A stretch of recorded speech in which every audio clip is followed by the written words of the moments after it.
Bueno, gracias por venir. Hoy nos visita Julio Cortés, que es el autor del último libro que publicamos con Lazo Ediciones, que es la editorial que tenemos acá en la biblioteca. Bueno, el libro se titula La religión de la muerte, sobre viejos y nuevos fascismos, y aborda justamente el fascismo histórico y también nuevas derivaciones de estas derechas alternativas, nuevas derechas que hay en todo el mundo, y que Julio viene trabajando a partir de algunas expresiones que aparecieron en Chile y que existen históricamente en Chile, y también su relación con otras expresiones a nivel mundial. Esta temática, a nosotros una temática que nos viene interesando bastante, que venimos también trabajando hace bastante tiempo. Publicamos el último libro, el anterior libro que publicamos con la editorial, es El amarillo se está ahí, contra el liberalismo y sus falsos críticos, que bueno, se focaliza más en la derecha local, que ahora está gobernando, de tendencia más liberal. Y ahí también planteábamos ya cómo se vinculaban con algunas otras expresiones de las nuevas derechas en otros lugares del mundo, que no son precisamente liberales, sino que más bien estatistas, y bueno, cómo se va vinculando esa cuestión con otros planos como la geopolítica, las distintas economías nacionales y su vinculación con el mercado mundial. Bueno, y ahí ya veíamos también eso, cómo se vinculaba la derecha local, que es bien particular por esta cuestión del liberalismo extremo, con otras que son de carácter marcadamente más estatista, bastante más nacionalista que la que tenemos acá. Así que bueno, el libro de Julio, que ya lo conocíamos, el que se venía preparando y se publicó en Chile hace unos meses, nos pareció súper interesante y enriquecedor para toda esta lectura de lo que viene pasando a nivel mundial, y a la vez tenemos intenciones desde Lazo seguir publicando otros títulos sobre la temática. Así que bueno, eso brevemente para que se entienda el marco, y lo dejamos con Julia. Gracias.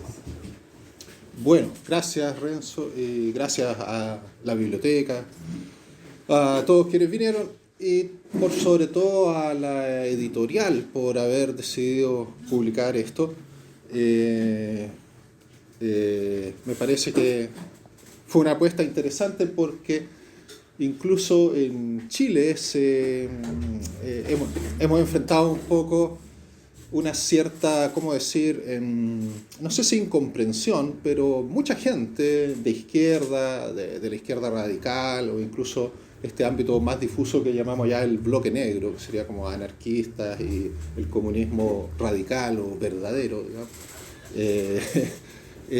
Mucha gente se pregunta lo siguiente y dice: sabemos que es el fascismo, y al fascismo solo hay que combatirlo, destruirlo.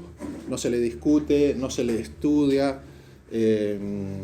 Si uno se centra en él, le está como dando importancia.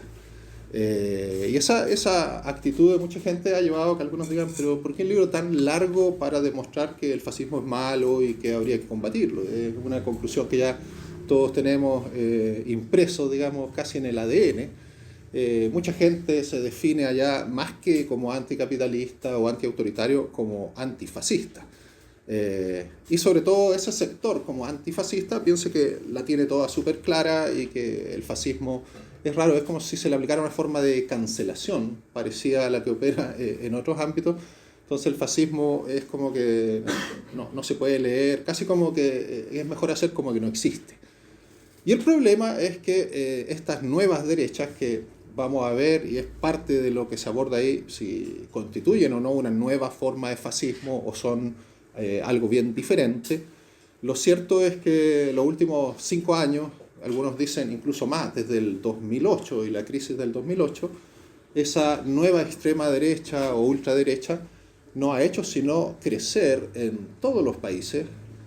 Ha conquistado el poder, o estaba a punto de hacerlo en varios de ellos, pero por sobre todo, y como lo dice el libro bien conocido de Stefanoni, dice: pareciera que se da una dinámica donde la cierta hegemonía cultural de un progresismo de izquierda ha generado como reacción contra eso que, como dice él, el sentido común se vuelve de derecha.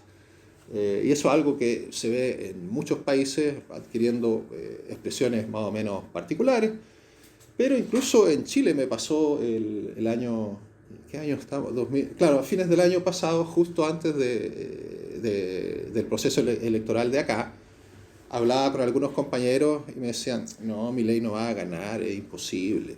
Y ganó y ahí quedaron como, no sé, no, va a caer muy luego, decían después, no va a durar nada. Y ahí está, llevamos una semana acá con mi hijo que me acompañó gentilmente. Y me da la impresión en la calle que no hay un sentimiento así masivo anti-Milei, más bien al contrario, digamos. Los taxistas lo defienden. Hoy día escuchamos una señora que no dejaban entrar a una feria porque cerraba a cierta hora y que dijo, bueno, bien Argentina, viva Milei, no sé qué, y finalmente abrieron y logramos entrar. Y dije, bueno, la rebeldía se volvió derecha y gracias a esta vieja pudimos entrar a donde nos estaban cerrando la entrada. Fue bastante curioso.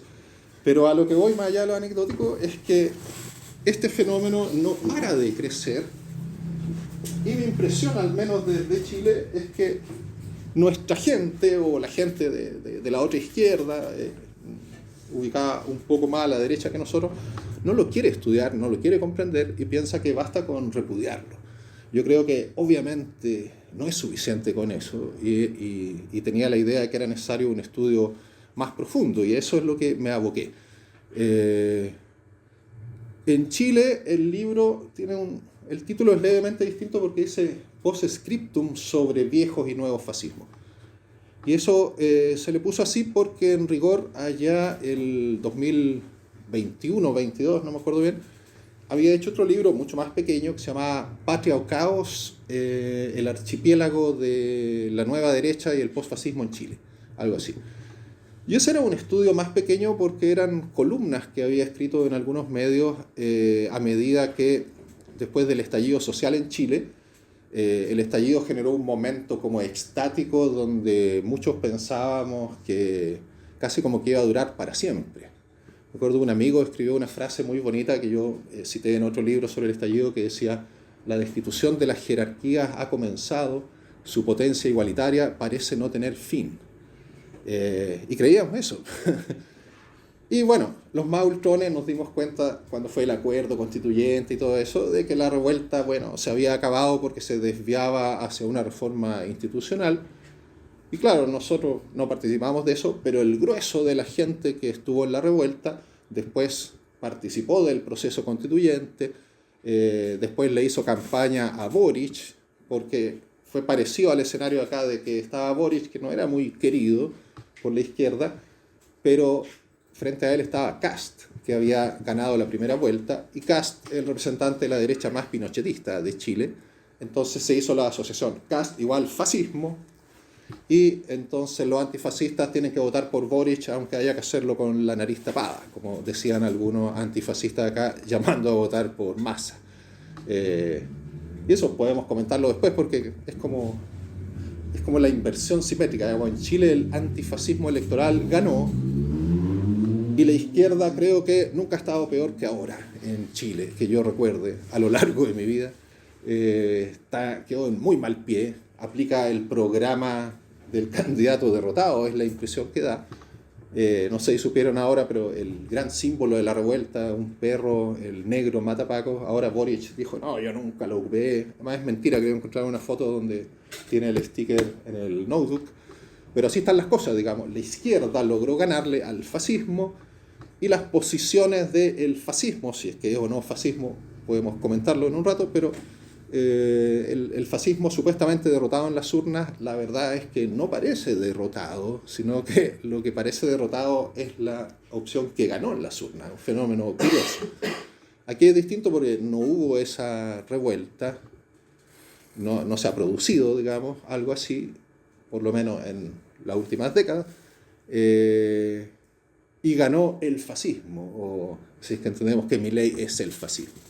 Entonces, claro, las posiciones de la izquierda radical, anticapitalista, antiautoritaria, están en un escenario que es diferente al de Chile, pero yo creo que se puede aprender bastante mirando lo que ha pasado en los dos países.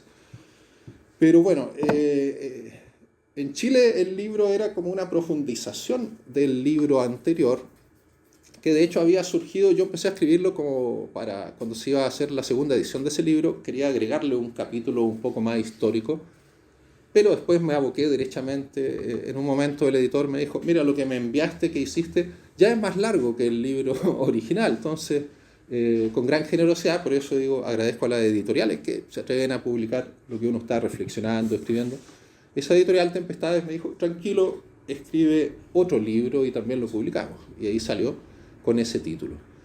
Les interesó hacerlo acá, tiene un par de modificaciones, hay 2 capítulos que analizan la cuestión más podríamos llamar de la influencia del fascismo en el arte, desde, no sé, desde las estéticas fascistas tradicionales hasta, no sé, el fascismo en el rock. Casi nadie sabe, por ejemplo, que David Bowie en los 70 declaró que estaba de acuerdo con el fascismo, que solo un líder fascista podía salvar a Inglaterra. El Frente Nacional, el National Front, que era el neofascismo inglés, tenía una revista juvenil donde solían poner a David Bowie, y en ese mismo sentido trataron tenían un punk front para tratar de capturar el punk hacia el fascismo, y claro, como los punk que usaban suásticas asustaban mucho a la gente, eran terreno en disputa, algo parecido a lo que después ocurrió en otros géneros como el industrial, el black metal, que a los fascistas les gusta harto, pero no todos los artistas están en esa, y se genera una disputa bastante fuerte. Bueno, hay un par de capítulos que se dedicaban a eso y que no se incluyeron acá porque el libro habría quedado excesivamente largo, y porque ya están en otro libro que no sé si está por ahí, que editó Tren en Movimiento aquí en Argentina, que en la última versión se le agregaron esos capítulos. Por si quisieran leerlos, están ahí. Y bueno, además se hizo una nueva introducción que terminé de redactar como a principios de este año. Entonces ya estaba el fenómeno Milei y otras cosas. Porque algo que me parece, o sea, parte de lo inquietante del tema es que, bueno, cuando empecé a ocuparme de estudiar, las columnas de Patria o Caos estaban hechas al calor, digamos, del contraestallido, digamos, la reacción. Cuando el estallido se inició, hubo como un mes completo en que la burguesía quedó muda, no decía nada. Yo nunca en mi vida había visto ese nivel de terror en la clase dominante, no lo había visto con ninguna otra cosa. La esposa del difunto presidente Piñera, que se cayó en helicóptero a un lago, dijo que parecía una invasión alienígena. Dijo, una invasión alienígena y parece que vamos a tener que compartir nuestros privilegios. Le alcanzó a decir a unas amigas por audio, y alguna no tan buena amiga lo difundió y causaba mucha gracia. Pero claro, lo cierto es que durante un mes la derecha y el viejo orden, podríamos decir, no estaban mudos, no se atrevían a expresarse. Y los que empezaron a expresarse, aparte por arriba, digamos, el acuerdo por la nueva constitución, que fue ahí Piñera y Boric fueron clave en inventar ese mecanismo para, sin necesidad de un autogolpe de Estado, que le contaba a Renzo hoy día que el 12 de noviembre estuvo a punto de ocurrir. Está más o menos documentado. Nunca vamos a ver bien lo que pasó, pero Piñera casi sacó a los milicos a la calle por segunda vez, y ahí ya iban a salir en otro estilo, digamos. Pero los milicos, entre que no querían, y se presionó para que se llegara a una salida política.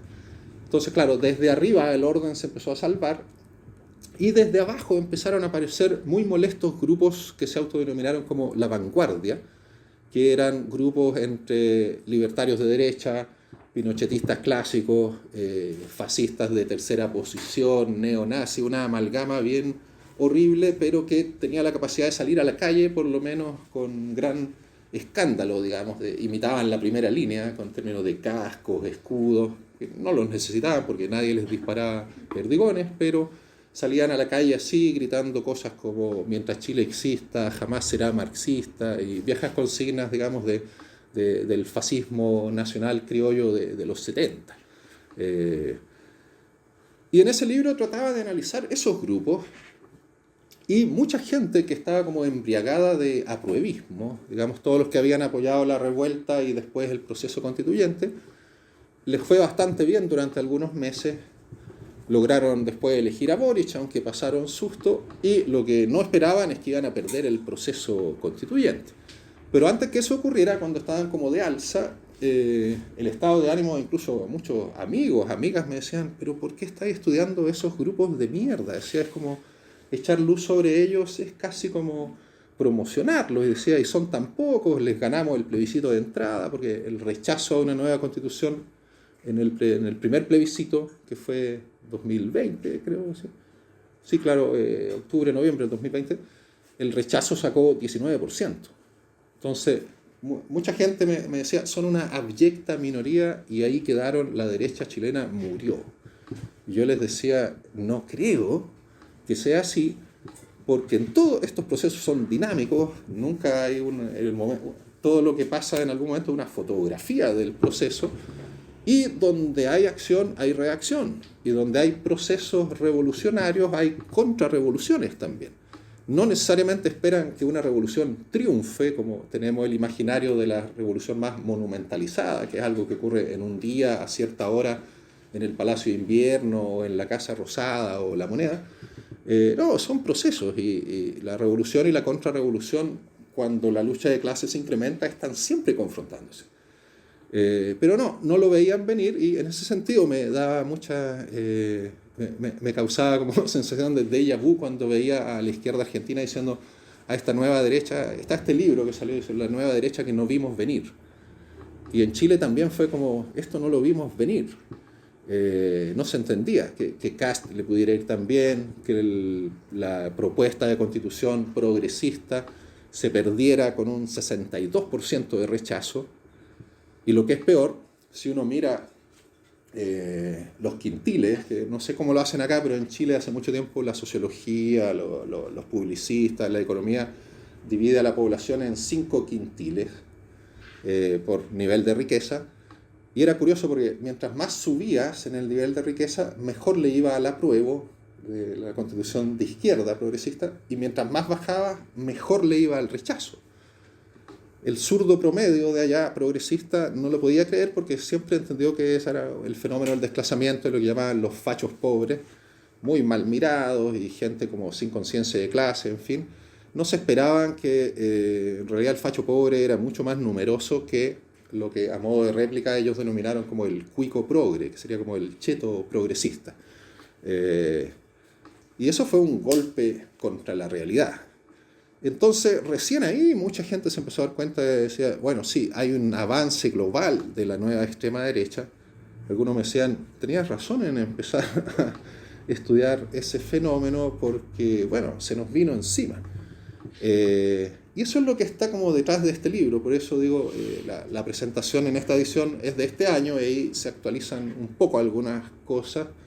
Porque algo que me inquietaba mucho es que no solo me obsesioné bastante con el tema como para poder producir el texto, sino que no lograba cerrarlo porque, no sé, me acuerdo, en un momento lo iba a cerrar y decían, va a ganar el Frente Nacional en Francia, Marine Le Pen. Y decía, mierda, hay que poner eso.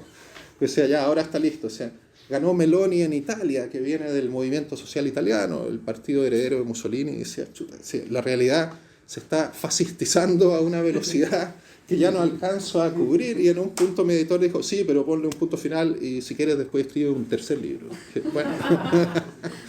Entonces ahí lo entregué, ahí quedó. Pero lo cierto es que la realidad se siguió, entre comillas, fascistizando. Entonces yo creo que el libro, si bien, bueno, es difícil autoevaluar qué tan bueno es el aporte que uno hace con un producto así, pero claro, yo creo que es un aporte que está inserto en ese proceso y que requiere, digamos, ser conocido, leído, discutido y seguir profundizando el tema, no por hacer crecer la disciplina que más en broma que en serio allá hemos llamado como fascistología. Que el otro día en La Caldera había un chico que dijo, no, aquí nos llamamos derechólogos, como que estudian estas manifestaciones de la derecha. Pero claro, lo que pasa es que este es uno de los ámbitos donde uno puede plasmar una vez más esa gran frase que nunca he sabido quién la dijo en verdad, pero que es muy buena, que dice, no hay nada más práctico que una buena teoría. Porque en el caso del fascismo tenemos claro que, no sé, los llamados a derrotar estas formas nuevas de fascismo, si es que lo son, en las urnas, básicamente, yo creo que el fascismo no le tiene miedo a las urnas, más bien sabe manipular la democracia liberal a su favor. Y eso es contradictorio con lo que siempre te han enseñado de que el fascismo es como el gran enemigo de la democracia capitalista. Yo creo más bien que, incluso en la segunda parte del libro, que es la más histórica, si uno ve los casos más clásicos de régimen fascista, porque claro, una cosa es movimiento fascista, el movimiento fascista han habido mucho más de lo que uno se imagina, pero tenemos el modelo del régimen fascista, es decir, cuando esos movimientos logran capturar el poder estatal, y los ejemplos clásicos son Mussolini en Italia, con su partido, no era Mussolini solo, digamos, y Hitler en Alemania, también con una gran organización, no era él solo, digamos. Pero claro, los fascismos clásicos tienen siempre el líder, el Duce, el Führer, como a la cabeza de una organización que en su momento fue llamada, y con el modelo italiano, como el partido milicia, una forma de organización política que se dice era inédita hasta ese momento, y era la que le da la fuerza visual, que en el fascismo clásico siempre ha sido muy importante el aspecto de propaganda, la imagen, y también la fuerza callejera de generar, digamos, algo de lo cual salir arrancando, digamos, los grupos que definen ellos como enemigos. Entonces, bueno, en gran medida el libro gasta harto tiempo en tratar de estudiar qué fue el fascismo histórico, cuál era su ideología, cuáles eran sus distintas expresiones, convencido como estoy de que no era una sola, digamos, no hay algo así como el nazifascismo que cree la izquierda antifascista en general, sino que incluso al interior del partido nazi y del Partido Nacional Fascista Italiano hubo disputas, hubo sectores que enfatizaban distintas cosas, y la ideología fascista siempre fue muy contradictoria, porque al mismo tiempo eso le permitía ser muy flexible e imitar el lenguaje, el discurso, la estética de la revolución proletaria. El fascismo hace 100 años, y eso es una diferencia importante con estos nuevos fascismos, si los vamos a llamar así. Quizás es una de las diferencias más importantes, digamos, el fascismo clásico se plantea como haciendo un tipo de revolución nacional la llaman, y como que toman del marxismo la sociología de la violencia, han dicho algunos, pero desplazando la lucha de clases por otro sujeto que sería la nación, y la idea de lucha entre naciones. Mussolini insistía mucho que Italia era como una nación proletaria, una nación oprimida. Entonces, en el contexto internacional, una nación oprimida podía luchar contra una nación dominante, y eso era como una especie de sustituto de la lucha de clases, pero lo importante es que necesitaban ocupar la energía, digamos, revolucionaria de las masas, necesitaban encauzarla a favor de la reconstrucción nacional, el líder, en fin. Pero ese elemento como de una apelación a la revolución no se ve mayormente en el fascismo actual, por el contrario, digamos, es como explícitamente reaccionario, por lo menos en la mayoría de sus manifestaciones. Si uno va al tema, digamos, ideológico y organizativo del fascismo clásico, es interesante entender, digamos, cómo surge organizativamente en Italia. Y en cuanto a eso, creo que una de las principales fuentes para escribir ese libro, una fuente importante que traté de ocupar, era los testimonios y los análisis que la vieja izquierda revolucionaria hizo sobre el fenómeno. Porque es bastante conocido que, por ejemplo, en Alemania, el Partido Comunista ya estalinizado, primero menospreció el riesgo del fascismo alemán, entendió que no pensó que podía, digamos, prender tanto, y estaba más interesado en combatir a los socialdemócratas.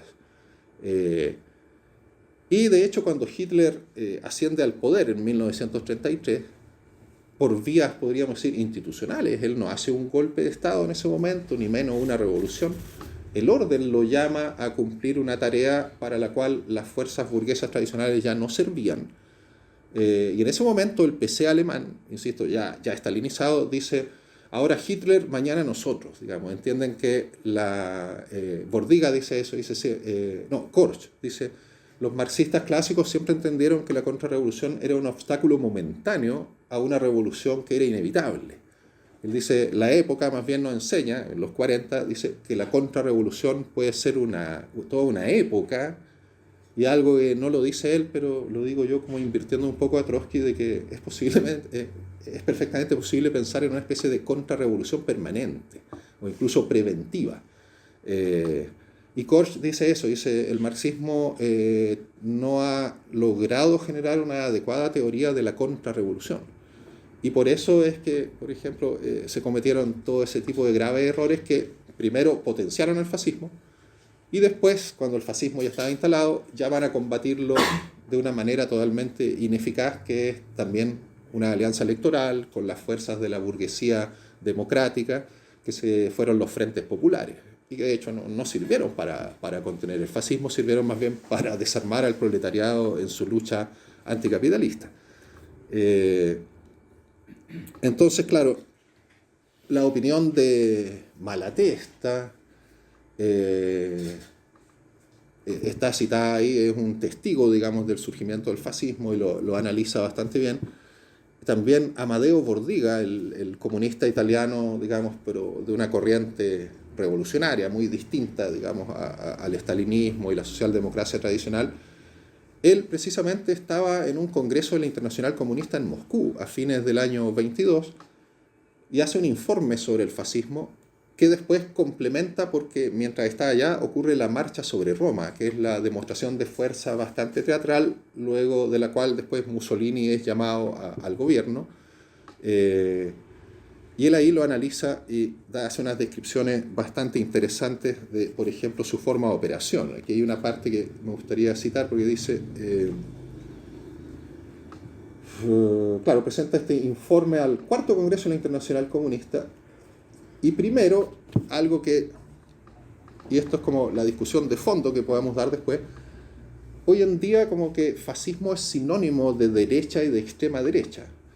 Pero en verdad el fascismo cuando surge no se presenta como un movimiento de derecha, sino como una amalgama de derecha y de izquierda, o una superación de la dicotomía entre derecha e izquierda. Por eso es que los fascistas más puros siempre han dicho que son de tercera posición. Dice, ni capitalismo ni comunismo, ni izquierda ni derecha, tercera posición. Los nacional-revolucionarios, por ejemplo, son expertos en eso. Y aquí cuando se ve la composición, es algo que mucha gente le sorprende, pero Bordiga dice, detalla la composición del movimiento a favor de la intervención bélica, que fue el antecedente directo del fascismo ya hacia 1914-1915, es decir, los que querían meterse en la Primera Guerra Mundial. Estos grupos incluían un sector de derecha que representaba a los grandes industriales interesados en la guerra, tendencias burguesas de izquierda, radicales y republicanos, y algunos elementos del movimiento proletario, sindicalistas revolucionarios y anarquistas, además de Mussolini como jefe del ala izquierda del Partido Socialista Italiano y director del periódico Avanti. Y después dice que el segundo sector, las tendencias burguesas de izquierda, dice, no participaron en el movimiento fascista porque permanecieron en el marco tradicional de la política burguesa. Pero los grupos de extrema derecha y de extrema izquierda, ex-anarquistas, ex-sindicalistas y ex-sindicalistas revolucionarios, han permanecido en el movimiento de los grupos fascistas de combate, que nunca dejaron de existir y que fueron completamente derrotados en las elecciones de fines de octubre de 1919 en Milán.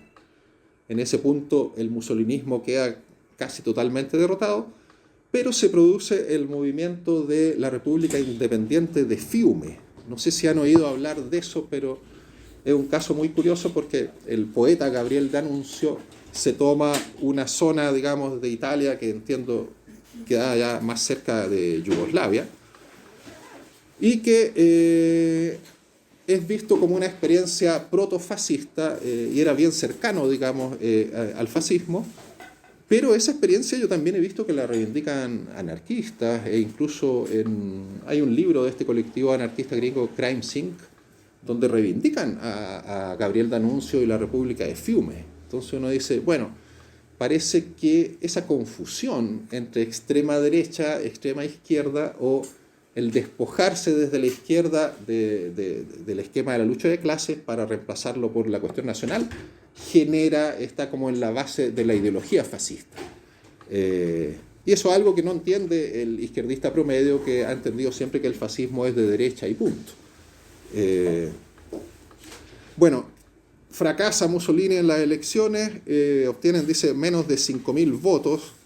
A fines del 1919 quedaban 37 fachos de combate, que era la forma de agrupación, con un total de 870 miembros. Mussolini pensó en abandonar la política, vender su periódico e irse del país. Pero en ese momento empieza a crecer, dice, el fascismo más bien rural y de las provincias, con el movimiento escuadrista, que era una mezcla de personas que habían combatido en la guerra, bohemios e incluso artistas como Marinetti y los futuristas, que le dieron al fascismo italiano una característica vanguardista que no tiene, por ejemplo, el fascismo alemán, al contrario. Y eso demuestra que entonces, como han dicho algunos fascistas, dicen, nunca hubo un solo fascismo. El fascismo es un campo donde existen distintos tipos de movimientos fascistas. Y eso creo que es bueno tenerlo en cuenta, porque es similar a lo que pasa ahora con esta nueva extrema derecha. Digamos, uno puede decir, pero ¿cómo conviven algunos que son ultraliberales con otros que son ultranacionalistas si los neoliberales nunca han sido muy buenos para defender la soberanía nacional? Y bueno, cuestiones que para unos son contradictorias, ellos lo resuelven operando en un campo donde hacen como una especie de división de tareas o pueden apelar a distintos públicos con ese discurso. Bueno, y si eso está así en términos de cuál es el origen del fascismo, luego Bordiga describe en su informe en Moscú ante la Internacional Comunista, explica lo que caracterizó a este movimiento escuadrista, dice que son las expediciones punitivas. Lo describe así, dice, invaden un pequeño territorio, destruyen las sedes centrales de las organizaciones obreras, obligan por la fuerza a dimitir a los consejos municipales, hiriendo y, si es preciso, asesinando a los dirigentes contrarios, o en el mejor de los casos, obligándolos a emigrar. Los trabajadores de las localidades en cuestión no están en disposición de oponer resistencia a estas bandas armadas, apoyadas por la policía y esparcidas por todo el país. Los grupos fascistas locales al principio no se atrevían a enfrentarse a las fuerzas proletarias, pero ahora toman la delantera porque los campesinos y los obreros están aterrorizados y saben que si intentan llevar a cabo cualquier acción contra ellos, los fascistas volverían a comenzar sus expediciones punitivas con fuerzas superiores a las cuales sería imposible resistir. El movimiento se hizo fuerte en las provincias. En 1921 adquiere rasgos de un movimiento de masas.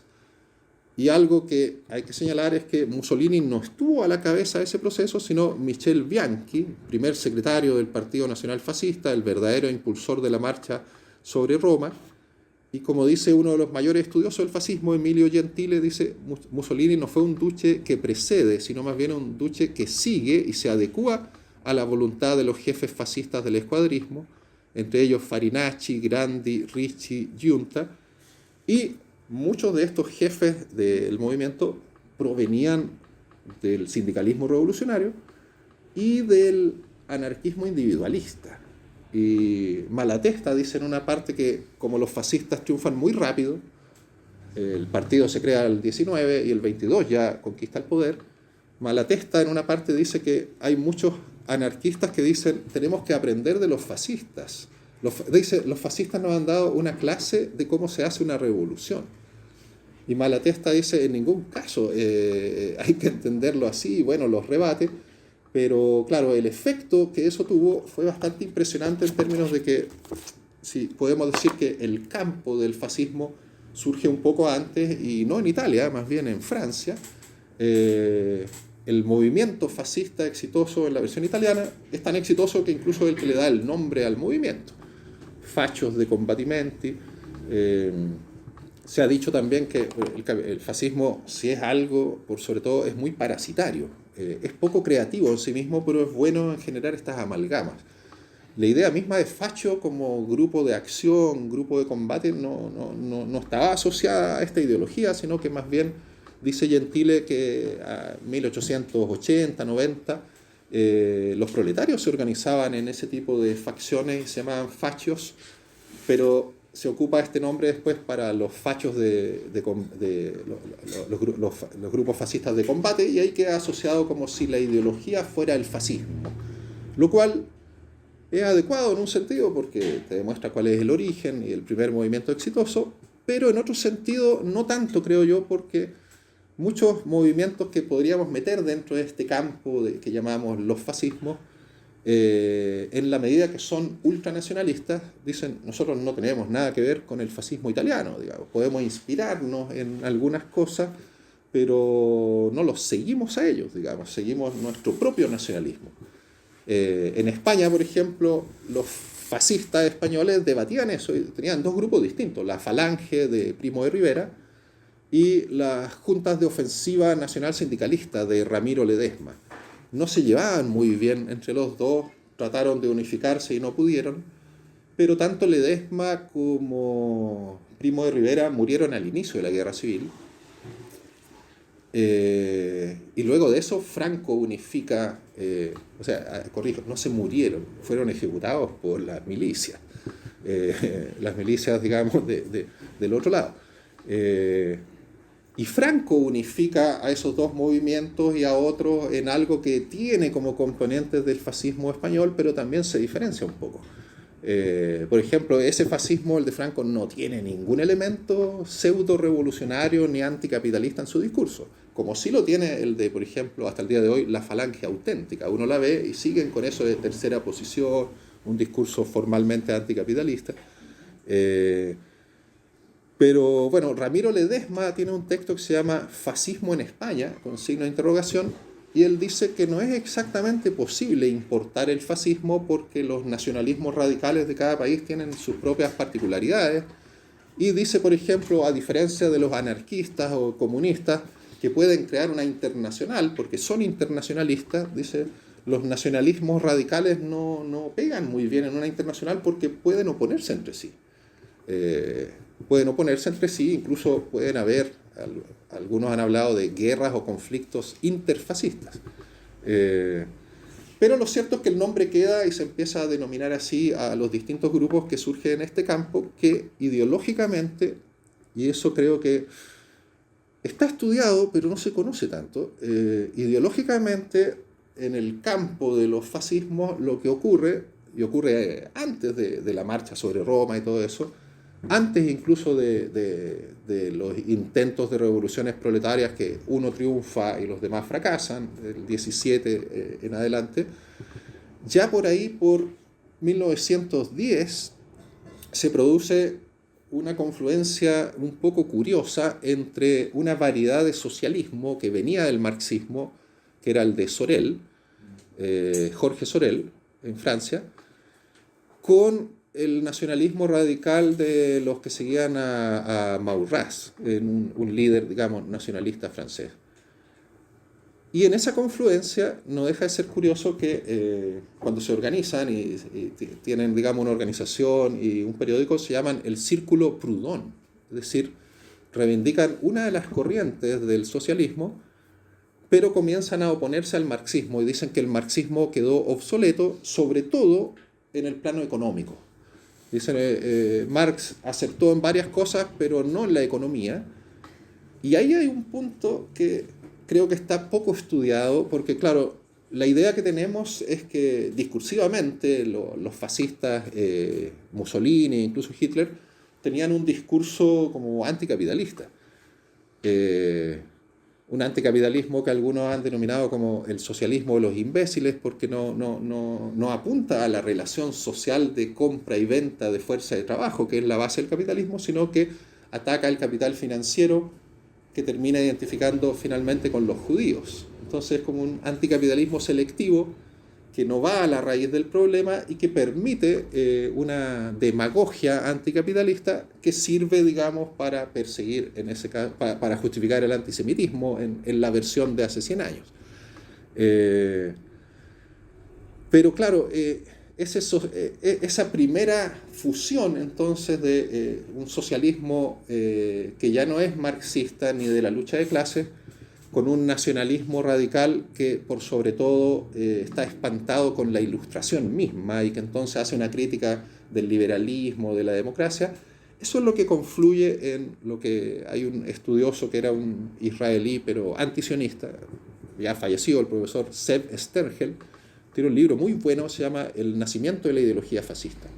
Y dice que ese cruce, esa amalgama, es la primera forma de fascismo y sería el socialismo nacional. Y ahí participaron masivamente los que venían del sindicalismo revolucionario. Y eso es algo que a los anarquistas y afines no les gusta mucho ver, pero es cierto. Y ahí hay un elemento que Stengel destaca, y yo diría que es interesante para lo que podemos discutir sobre cómo caracterizar estas formas como de, que algunos han llamado fascismo neoliberal. Uno dice, pero ¿cómo el fascismo va a ser neoliberal? Si, por ejemplo, en Chile, los fascistas que sí existían, los nacionalistas radicales históricos, complotaron contra el gobierno de la Unidad Popular, apoyaron el golpe de Estado, pero esperaban que Pinochet hiciera una revolución nacional. Y cuando quedó claro que Pinochet era una herramienta del imperialismo y que aplicó, digamos, patentó en Chile con la ayuda de los Chicago Boys el neoliberalismo, que se aleja bastante del discurso nacional popular o desarrollista que verbalmente por lo menos tenía el fascismo, la mayoría de esos fascistas dejan de apoyar la dictadura. Bueno, algunos participan activamente en los aparatos de seguridad de la dictadura, tienen hasta vínculos internacionales. Hubo algunos neofascistas italianos bien terribles, Stefano della Chiao y otros que hacían atentados en Italia, se iban a refugiar en la España de Franco y después el aparato de seguridad que primero creó la dictadura, la DINA, se los llevó a trabajar en Chile, un equipo, digamos, selecto de neofascistas italianos. Entonces, claro, en ese sentido el fascismo estaba ahí, pero la política que adopta la dictadura es más bien parecida, el neoliberalismo de Milton Friedman, la escuela de Chicago, y un fascista puro no comulga con eso. Entonces, claro, uno dice, ¿cómo es Milei fascista si es que es un ultraliberal? Podría ser un liberal fascista, y eso que parece una contradicción al inicio, finalmente yo diría que no lo es tanto, porque, bueno, los gurúes del llamado anarcocapitalismo, que supuestamente suscribe Milei, son la escuela austriaca de economía. Y Stengel demuestra que la escuela austriaca de economía, que es bastante antigua, y aquí en el libro Contra el liberalismo y sus falsos críticos se explica bastante bien en qué consiste, dice que los primeros economistas de esa escuela influenciaron a los sorelianos y a los sindicalistas revolucionarios y quedaron convencidos a partir de ahí, decían que la libre competencia no es algo que se pueda eliminar. Dicen, no, la pretensión, digamos, socialista de terminar con el capitalismo con un Estado intervencionista, dice, no va a funcionar. Dice, más bien el Estado tiene que dejar un sistema de libre competencia e intervenir, digamos, por otro lado, de otros modos. Y eso Stengel insiste mucho en ese tema, dice, los sindicalistas revolucionarios que se fascistizaron, dice, estaban convencidos de que no podía alterarse el sistema, que el sistema capitalista de libre competencia era como la forma normal de capitalismo, y que no se le podía alterar. Y eso es, creo, un punto de contacto, digamos, con el liberalismo, por lo menos económico. Y Stengel dice, la gran novedad, la gran maniobra creativa de los fascistas, dice, fue, en el sistema de dominación que conocíamos, dice, separar la economía, que podía seguir siendo liberal, de la política. Y en la política se separaban de la democracia liberal, pero y aplicaban lo que algunos han llamado totalitarismo, no sé, toda esa discusión, pero no en economía. Entonces, claro, por ese lado uno podría entender por qué, por ejemplo, otro de los gurúes de Milei, que es Hayek, cuando fue a Chile, no me acuerdo si fines de los 70, principios de los 80, dijo que él prefería una dictadura liberal, como la de Pinochet, que una democracia en la cual avanzaran las posiciones socialistas. Entonces, claro, la idea de una dictadura liberal, si uno entiende que no es tan absurda como parece, podría hacerte ver que, claro, que yo tengo amigos que sostienen, y los cito ahí, Rodrigo Carmi, Sergio Villalobos, Ruminot, son filósofos, sí, pero ellos dicen que el neoliberalismo es una mutación del fascismo. No sé si estoy totalmente de acuerdo con esa afirmación, pero entiendo a qué se refieren, y Mauricio Lazarato también en El Capital odia a todo el mundo, ese libro publicaron acá hace un par de años, también dice eso, dice, el problema es que después del 68 el tipo de pensamiento que es más exitoso, dice, el Foucaultiano, dice, y Foucault ve sobre todo el aspecto productivo del neoliberalismo, pero de lo que se olvidan, dice, es que el neoliberalismo no surgió espontáneamente ni pacíficamente, sino que requirió de una gran violencia fundadora que fue una contrarrevolución global contra el 68, contra la revuelta global de los 60, y cuyo acto inaugural, dice, coincidiendo en eso con Mark Fisher, que dice lo mismo, dice, fue el 11 de septiembre del 73 en Chile. Dice, eso no fue solo un echar abajo la experiencia chilena de otra vía al socialismo, y no se explica solo, dice, como una movida de pieza en el contexto de la Guerra Fría, sino que es un movimiento mucho más profundo que apunta a instalar culturalmente la idea de que no hay otra realidad posible que el capitalismo, que no hay alternativas, como dijo la Margaret Thatcher, y eso que Fisher llama realismo capitalista en el plano cultural sería lo que otros llaman neoliberalismo en el plano como del sistema político económico. Pero esos autores insisten en que la violencia de, por ejemplo, las juntas militares latinoamericanas, dice, era ya una mutación del fascismo que es la que hace posible el neoliberalismo. Como explico ahí en alguna parte de la introducción, no es exactamente mi marco teórico, pero doy cuenta de él porque me parece que hay que dialogar también con esa posición.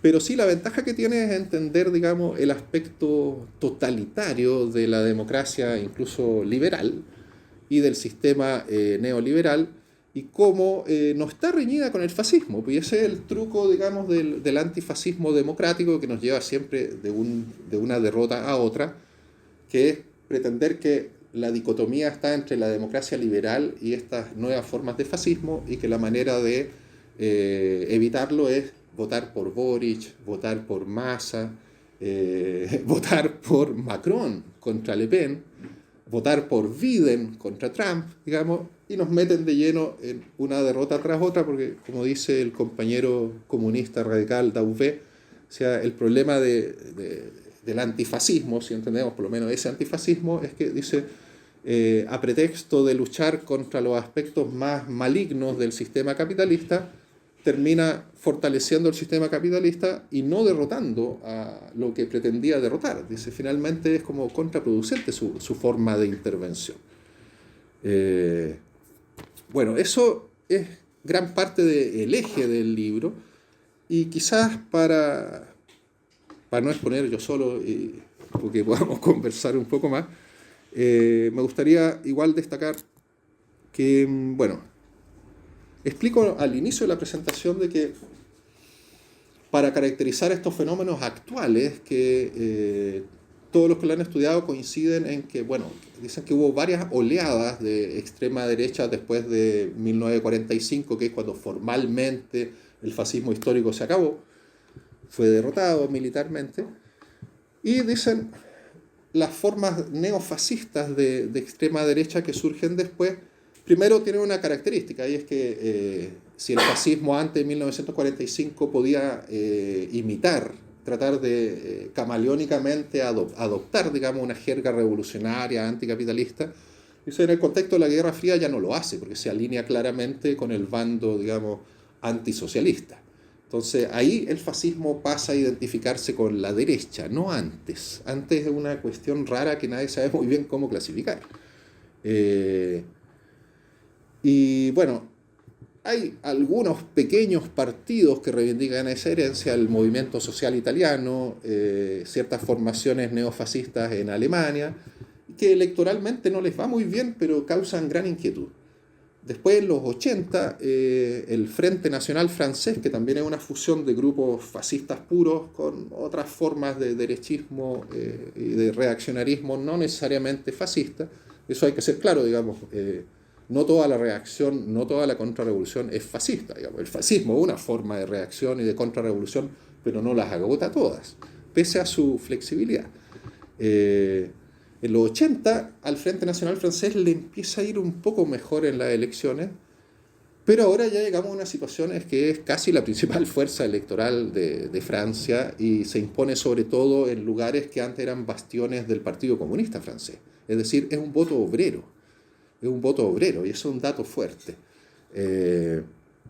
Y bueno, se dice que desde la crisis del 2008, la crisis financiera, se da el escenario donde la izquierda global derechamente ya abandonó el lenguaje de la lucha de clase, está preocupada más bien de las luchas identitarias, de la corrección política, del lenguaje inclusivo, pero ya no piensa en términos de revolución social ni lucha de clase. Es la ultraizquierda más tradicional la que sigue moviéndose en esas coordenadas. El grueso de la izquierda actual es lo que llaman progresista o woke. En Chile están debatiendo harto, tradujeron el libro de una gringa sobre eso, y están diciendo como, bueno, ¿somos o no somos woke? ¿O qué tan malo es ser alguien alerta? No sé, la corrección política. Pero lo cierto es que la izquierda, esa nueva crisis del capital, ya la izquierda no sabe cómo enfrentarla y la nueva extrema derecha, post-fascista, dicen algunos para remarcar de que no es el viejo fascismo, pero viene de ahí, dice, sí logra articular un discurso que le rinde mucho rédito electoral y además el fenómeno que, una vez más, citando a Stefanoni, hace como que la rebeldía ahora fuera de derecha, es decir, donde el discurso de la izquierda progresista pasó a ser hegemónico y la corrección política es casi como parte de la ideología dominante. Entonces la reacción en contra de eso la capitaliza la extrema derecha y llega a este nivel de crecimiento en que, bueno, uno de los mayores estudiosos del tema en nuestra lengua, italiano, pero trabaja en España, Stephen Forti, en un texto que subieron hace muy poco en Nueva Sociedad, que se llama La extrema derecha de moda de nuevo, algo así, dice que el 2024 va a ser un año clave porque es posible que ganen elecciones en muchos países.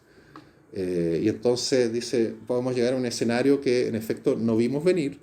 Y en una parte señala eso, dice, mientras estos grupos fueron minoritarios y iban creciendo muy de a poco, nadie en la izquierda pensó que valía la pena ponerse a estudiar qué estaban diciendo, cómo se organizaban, qué decían, cómo, digamos, hacían su propaganda.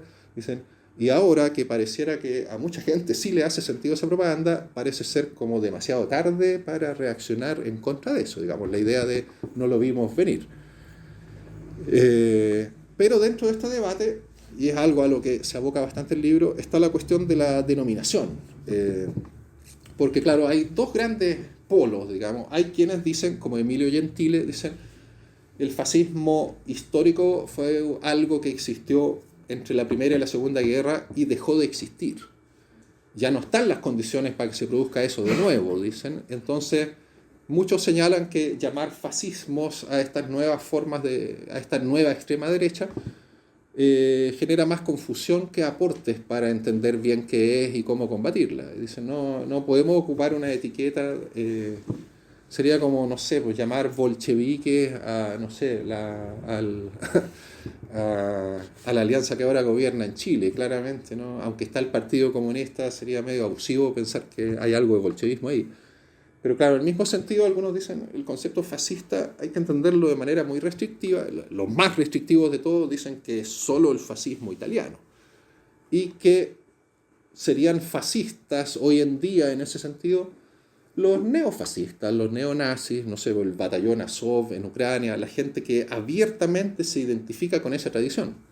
Que dentro de este campo de la nueva extrema derecha es muy poca gente, digamos, porque incluso personas que uno podría certificar que dicen, no, esto es fascismo, ellos te dicen, no somos fascistas. Como que es una etiqueta que está tan escrachada que ni ellos la ocupan, digamos. Más bien en Chile es muy habitual que la gente de la nueva derecha radical dice, ¿cómo vamos a ser fascistas nosotros si el fascismo es de izquierda? Dice, el fascismo es colectivista. El fascismo es colectivista y nosotros que somos individualistas, liberales, ¿cómo podríamos ser fascistas? Dice, el fascismo es más bien... El otro día escuché a una señora que decía eso, o sea, Mussolini era socialista y Hitler también, entonces el fascismo viene de allá. Pero claro, si uno ocupa la noción ultra restrictiva de fascismo, tendría que concluir que no es un problema ahora, porque los grupos neofascistas son, pese a que puede ser complicado encontrárselo en la calle, son sectas bastante pequeñas, digamos. No es el problema de millones de personas votando por candidatos como Milei, Trump, que todo indica que va a ganar de nuevo, Le Pen, que en algún momento ya, como al tercer intento, yo creo que le va a resultar. Y claro, pero en el otro extremo, creo que es verdad que mucha gente llama fascista a todo lo que le molesta. Me acuerdo de un amigo que decía, la religión es fascista. Dice, ¿cómo? O sea, toda la religión, sí, decía, la religión es fascista, el Estado es fascista, el poder es fascista. Bueno, lo dice hasta la Polla Record, ¿no? El poder es fascismo, fascismo es poder. Entonces pareciera que cualquier forma de poder o micropoder sería fascismo.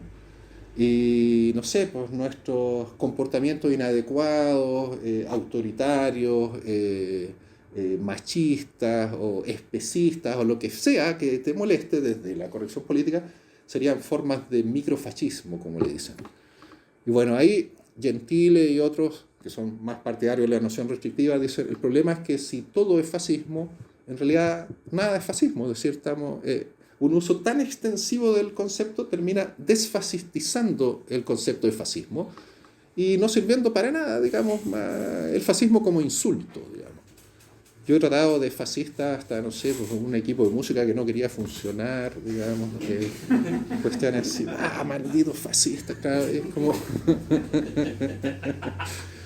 Puede pasar, y claro, suena feo, suena fuerte, pero no sirve políticamente. Entonces, claro, yo creo que ni lo uno ni lo otro, sino algo como en el medio de eso, y por eso finalmente es que opté, porque muchos hablan de neofascismo para definir a todos estos movimientos, otros ocupan, el que ocupé en Patria o Caos, digamos, del posfascismo. Esa idea me gustaba, aunque me cargan conceptos como post-marxismo, post-punk, incluso ya me tiene chato eso. Casi como que el punk nunca existió, digamos, nació como post-punk. No sé si tiene más onda o qué, pero bueno. Entonces ocupé el concepto de post-fascismo porque ahí sí me parecía que tenía cierta utilidad al decir, y lo explica bien Enzo Traverso, dice, mira, es que claramente estas formaciones tienen una matriz fascista, pero han ido mutando y algunos se han alejado bastante de ella, otros menos, pero dice están derivando a algo que es diferente y que todavía no podemos saber bien en qué va a resultar.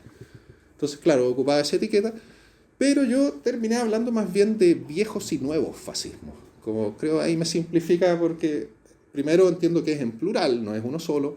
Segundo, entiendo que ha cambiado con el tiempo. Pero sí concedo y entiendo que cumplen una función similar en estas nuevas condiciones a las que tenía el fascismo histórico. Eso en términos como de la definición.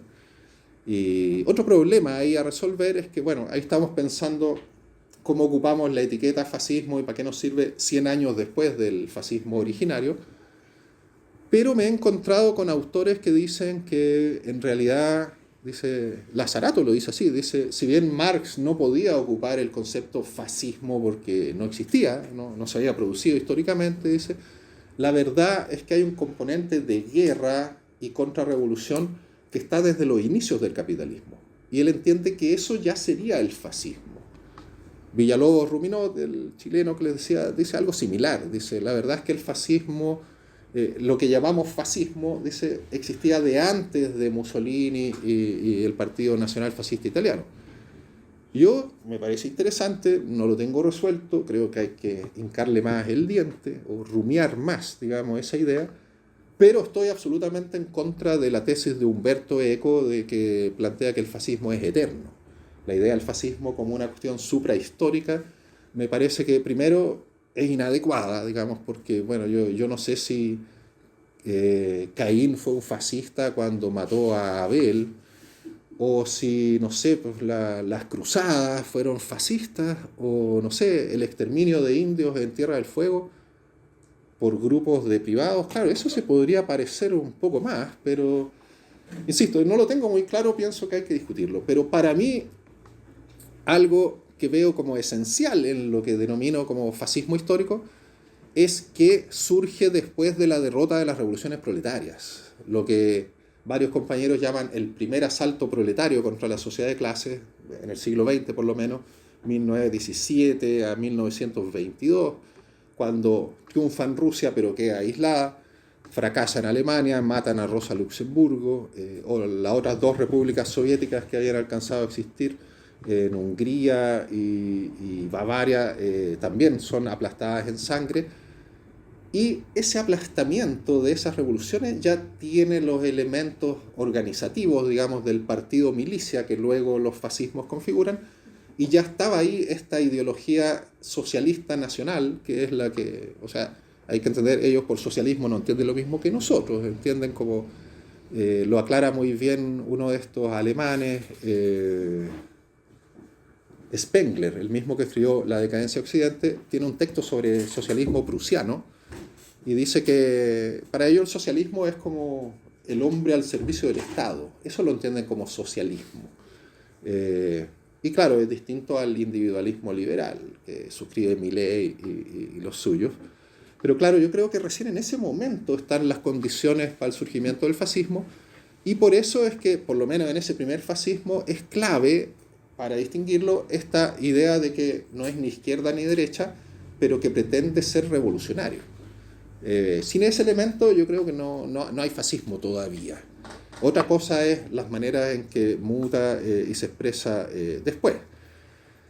En el libro hay un par de definiciones que me gustaría compartir, porque son interesantes y permiten, digamos, como ahorrar harta saliva de cuando decimos, bueno, pero ¿qué es fascismo? Todo es fascismo.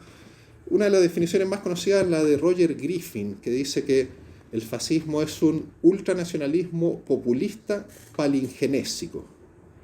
Es decir, no es cualquier nacionalismo, sino un nacionalismo como esencialista, casi místico. Dice, no se defiende la nación sin más, sino la ultranación, una idea de nación basada en algún rasgo racial o étnico ancestral, convertida en ente místico en que los individuos se disuelven y subliman. Populista porque siempre tiene este componente de estar combatiendo alguna élite, sean los judíos, hoy en día hablan por ejemplo de la élite global liberal, la ONU, están obsesionados todos estos neoderechistas con la Agenda 2030, y palingenésico porque plantea como un resurgimiento, un renacimiento de la nación. La voluntad utópica y revolucionaria de renacimiento colectivo, de arrasar el presente para fundar un orden y un ser humano nuevos que expresan de forma directa y pura el carácter de esa ultranación. Esa es una de las definiciones más consensuadas, digamos, entre fascistólogos sobre qué es lo que definiría él o los fascismos.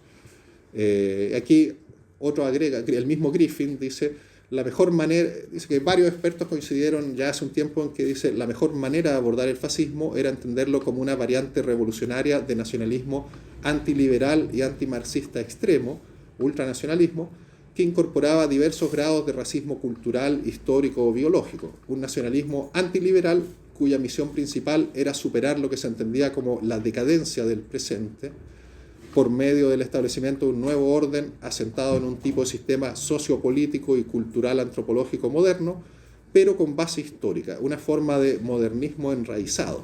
Y esa otra de las contradicciones, digamos, que se han señalado que también dificultan al inicio, sobre todo mucho, entender el fascismo, porque en un sentido parecía muy moderno y en otro muy arcaico, entonces eso como que no pegaba mucho. Era como profundamente tecnológico, pero con un discurso tradicionalista. En el caso de los nazis, no sé, tenían todo un componente que ahora denominan como de ecofascismo, de retorno a la naturaleza, los campamentos juveniles en el bosque. Hitler era vegetariano, Goering prohibió la vivisección, es decir, una serie de componentes que no nos calzan mucho con la imagen del facho que tenemos por acá en general. Bueno, hay más definiciones que por cuestión de tiempo no voy a profundizar, pero bueno, en definitiva, y ahora sí necesitamos eso. Cuando íbamos a exponer esto en la caldera, un poco antes de irse me ocurrió que sería bueno hacer este paralelo o comparación entre el fascismo histórico o clásico y las formas de nueva extrema derecha actual, neo o postfascista, como se quiera llamar. Bueno, ahí trataba de comparar en distintos ítems cuáles como las principales características de, digamos, 100 años atrás y ahora en estos fenómenos. Pero hay algo se ve, o no se ve. Ahí ya, un poquito Sí, más, quizá un poquito más que eso, pero ahí está bien. ¿Qué está eso? No, que era una pantalla completa. Ah, para la pantalla completa, pero eso no es... Ahí abajo. Bueno. Ya. Bueno, lo que importa es que yo lo vea.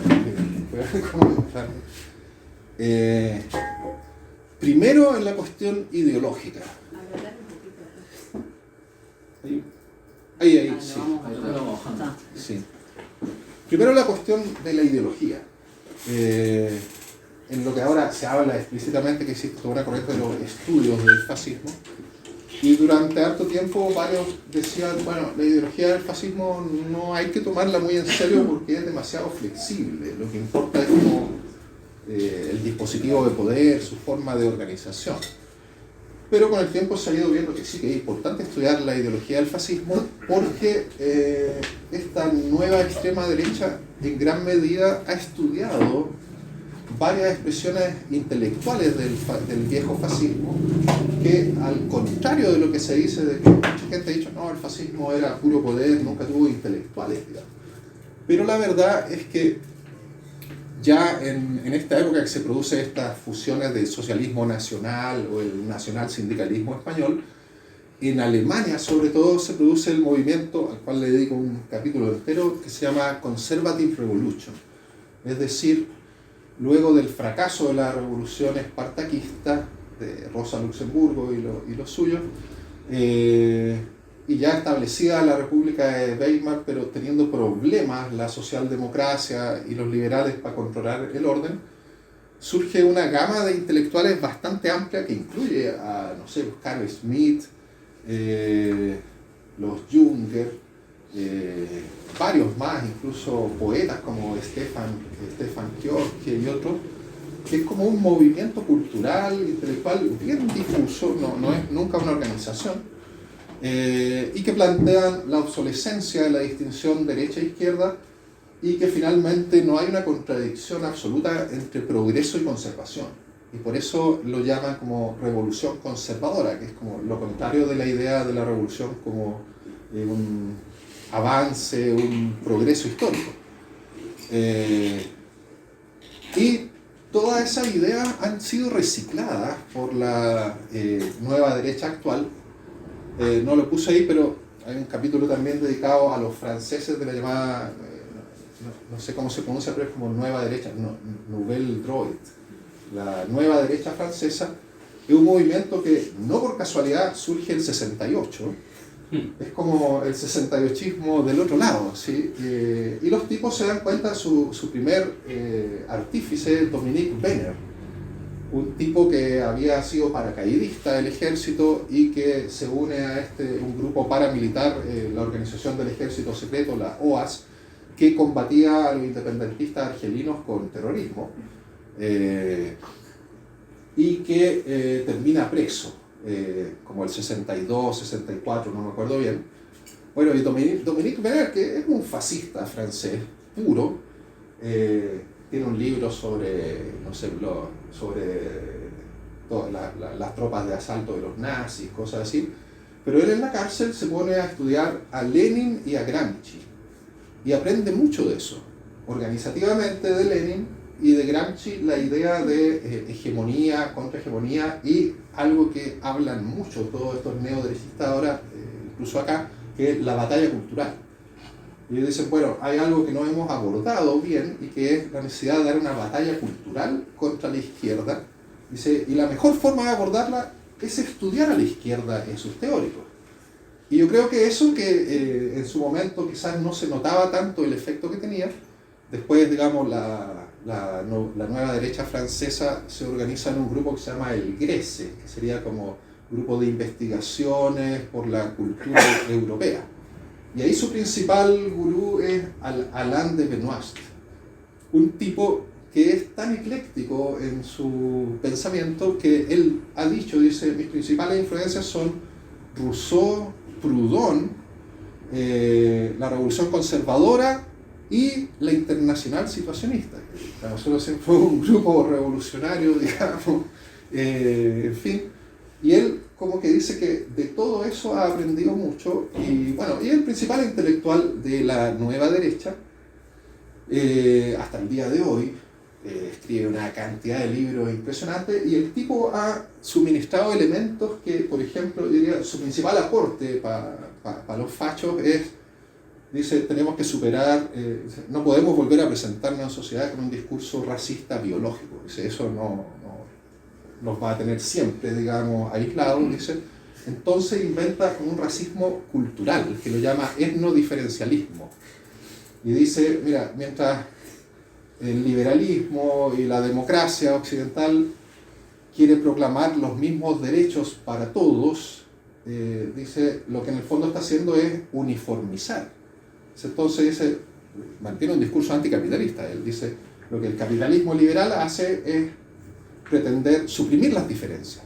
Dice, pero hay diferencias entre individuos y hay diferencias entre pueblos, entre naciones, y esas diferencias deben ser preservadas. Y él dice, y en eso me considero de derecha. Dice, si hay algo que caracteriza a la derecha es el anti-igualitarismo. Dice, y la defensa de la diferencia. Y eso lo expresa teóricamente con esta idea de etnodiferencialismo, que es la que le ha permitido, digamos, a todos estos sujetos plantearse ahora como que no son racistas.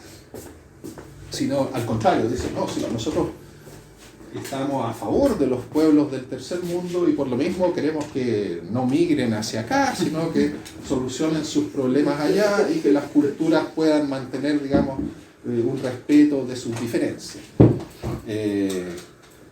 Y bueno, ahí se ve una diferencia clara porque el fascismo original es racista biológico, el neofascismo, estas expresiones actuales, se han logrado sofisticar con ese tipo de argumentos. Y bueno, eso se ve en la alt-right norteamericana, que ahí sí que hay una mezcolanza total de ideas y saqueo, digamos, de ideas de la nueva derecha, de la revolución conservadora, mezcladas con lo que los gringos siempre tuvieron, que es esta cuestión como desconfianza del Estado central, las milicias, y toda una serie de teorías bien conspirativas que le dan, digamos, carne a todas estas expresiones. Y bueno, y también hay que señalar, esto lo destaca mucho Lazzarato, dice, si el viejo fascismo era nacional socialista, el nuevo fascismo es más bien como nacional liberal, lo cual incluiría, digamos, a la libertad avanza y todo eso. Y la cuarta teoría política, esto sí, no estoy diciendo que todo esto sea lo mismo, insisto, si hace 100 años el campo del fascismo era más diverso de lo que uno creía, hoy en día la posmodernidad es mucho más multiforme.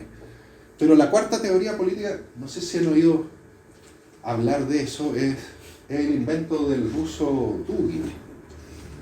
Dugin es Alexander Dugin, que es muy curioso porque en Occidente lo odian porque dicen que es el Rasputín de Putin, como dicen, es el intelecto que está detrás de todo lo que hace Putin.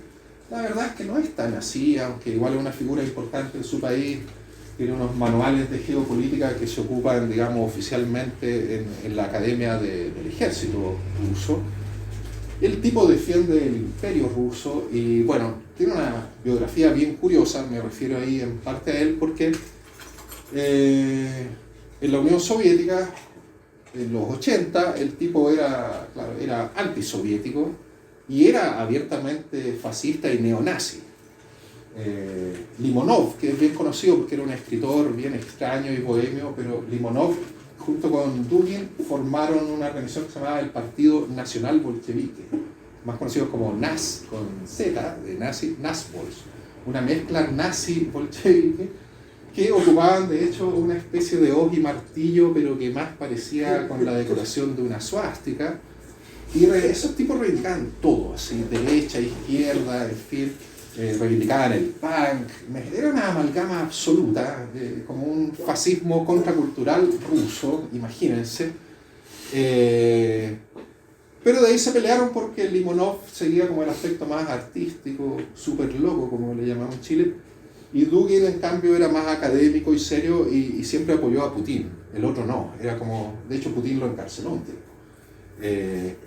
Pero Dugin, que la primera vez que viajó a Europa, y ahí lo relato, se reúne con los fascistas más destacados, pero más o menos escondidos que quedaban. Jean Thiriart, nacional revolucionario, que se dice que hasta fue parte del consejo de la OLP, nazi pro-palestino, digamos.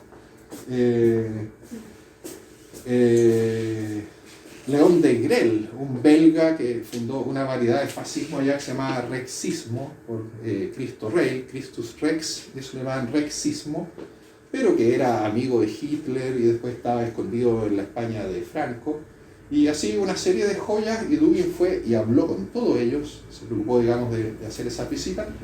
Luego volvió a Rusia y ahí empezó a formular una amalgama bien curiosa y que me decían que aquí no ha aprendido mucho, aunque Dugin vino y se llevó varios libros sobre peronismo.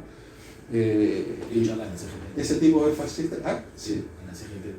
Y ese tipo de fascistas siempre reivindican el peronismo, una cuestión que hay que tener en cuenta, digamos. A mí no me extraña, pero en fin. Pero Dugin hace una cuestión bien... Tiene un texto que se llama Metafísica del Nacional Bolchevismo. Y ahí dice que, básicamente ha habido tres grandes teorías políticas en la modernidad. Dice, el liberalismo, el socialismo o comunismo y el nacionalismo o fascismo. Como que lo intercambia un poco, pero serían las tres grandes corrientes: liberal, socialista, fascista. Y él dice, a partir del 90-91, cuando cae la Unión Soviética, dice, hay un orden global que viene de Estados Unidos, que es unipolar y que es liberal. Dice, es como que triunfó el liberalismo. Y entonces lo que corresponde, y lo llama, es bien cursi, a veces dice la metafísica de los escombros. Dice, tenemos que crear, tomando retazos de las ideologías derrotadas, dice, tenemos que crear una superideología que se oponga a ese orden unipolar liberal. Y a eso, que lo llamaba nacional bolchevismo, ahora lo llama más bien cuarta teoría política. Y dice, y en esto sí que es muy hábil, dice, la cuarta teoría política no es una sola, dice, cada pueblo tiene que encontrar la suya. Entonces dice, y por eso dice, en Argentina es el peronismo, claramente, dice. En otros países tienen que crear su propia mezcla y puede tener más elementos de izquierda, más elementos de derecha, en fin, no importa, porque dice, lo que importa es una unión transversal, dice, de los populismos de derecha y de izquierda, que desde ambos lados ataquen a este centro liberal. Y dice, finalmente cada pueblo va a poder encontrar su propia teoría política y apoya la idea de multipolaridad. Y eso, que parece un poco chanta, digamos, filosóficamente, yo he visto gente que dice, ya, pero esa weá no es seria, cala bastante hondo porque, bueno, es la base, es la ideología con la cual, por ejemplo, se justifica la invasión de Ucrania. Dugin la apoya totalmente. Después los ucranianos, eso sí, creo que pusieron el año pasado, fue una bomba en el auto de Dugin, pero justo ahí manejó su hija, que era de las mismas, una activista de la misma idea. Eso a su movimiento lo llama eurasianismo. Y voló el auto donde iba la hija, murió, Daria Dugina. Y bueno, es bien popular, aunque cueste creer, el de izquierda chilena, la izquierda antiimperialista chilena, no hace ningún problema en citar a Dugin. Hay un grupo duginista que vota por la izquierda más dura, se mezcla por ahí, y cuando yo voy y digo, oye, pero los duginistas son fascistas, me quedan mirando así como, ya, no creo, así como, no, son otra cosa. El otro día un amigo de Valparaíso me decía que hubo un evento habló con alguien de la embajada cubana en Chile y le dijo que había habido un foro, yo no sé muy bien la información, pero como que había habido algo así como un foro organizado por Cuba donde participaba Dugin. Y él le decía, oye, pero este huevón es un fascista, es como un suprafascista. Y le dicen, mira, lo que importa es que es un amigo de Cuba. Entonces, ya, ok.